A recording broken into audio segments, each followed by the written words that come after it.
1월 29일 오늘의 역사 1955년 40명의 살생부, 정권의 어두운 음모.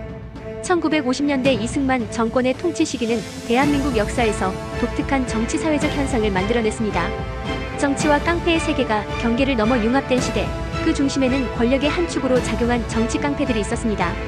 이들은 단순한 거리의 주먹질에 머물지 않고 정권의 일부분처럼 행동하며 국가 운영에까지 영향을 미쳤습니다.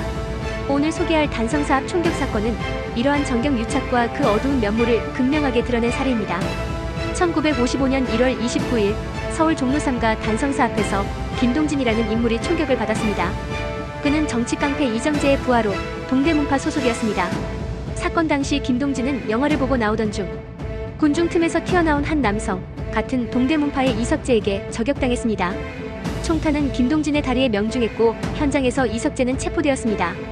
겉보기에는 단순한 깡패들 간의 갈등으로 보였습니다. 그러나 김동진의 폭로는 사건의 본질이 훨씬 복잡하며 심각한 음모가 숨어있음을 드러냈습니다.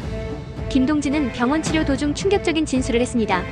그는 이 사건이 단순한 내부 갈등이 아니라 40여 명의 정계 요인을 암살하려는 계획에서 비롯되었다고 주장했습니다.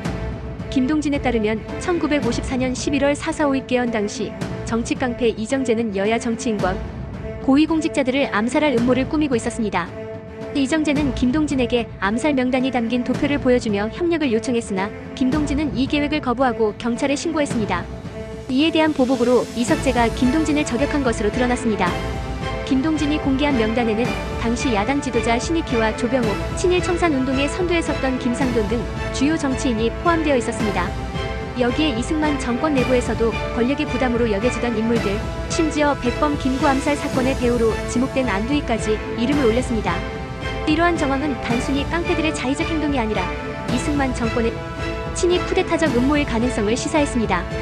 이 사건은 언론에 대서특필되며 사회적 파장을 일으켰습니다. 이승만 정권은 사건 발생 이틀 만에 이정재를 체포했으나 수사는 곧 기묘하게 방향을 틀었습니다. 김동진의 진술에 따르면 이정재가 사건의 배후임이 명백했지만 검찰은 직접 증거가 부족하다며 이정재를 석방했습니다. 대신 저격범 이석재만 단독 기소하는 것으로 사건은 정리되었습니다. 이러한 수사 결과는 국민들에게 이승만 정권이 정치깡패와 공모하고 있다는 의혹을 더욱 강화했습니다. 당시 이를 목격한 시민들은 정권과 깡패는 하나다라는 인식을 갖게 되었고 정권의 정당성은 크게 훼손되었습니다. 단성사 총격 사건은 이승만 정권의 부패와 권력 구조의 어두운 면을 드러냈습니다. 사건 이후 이정재와 그의 조직은 공공연히 정권의 비호 아래 활동을 이어갔습니다. 하지만 이 사건은 정권의 위선을 폭로하는 계기가 되었고 국민들은 점차 이승만 정권에 대한 불신을 키워갔습니다.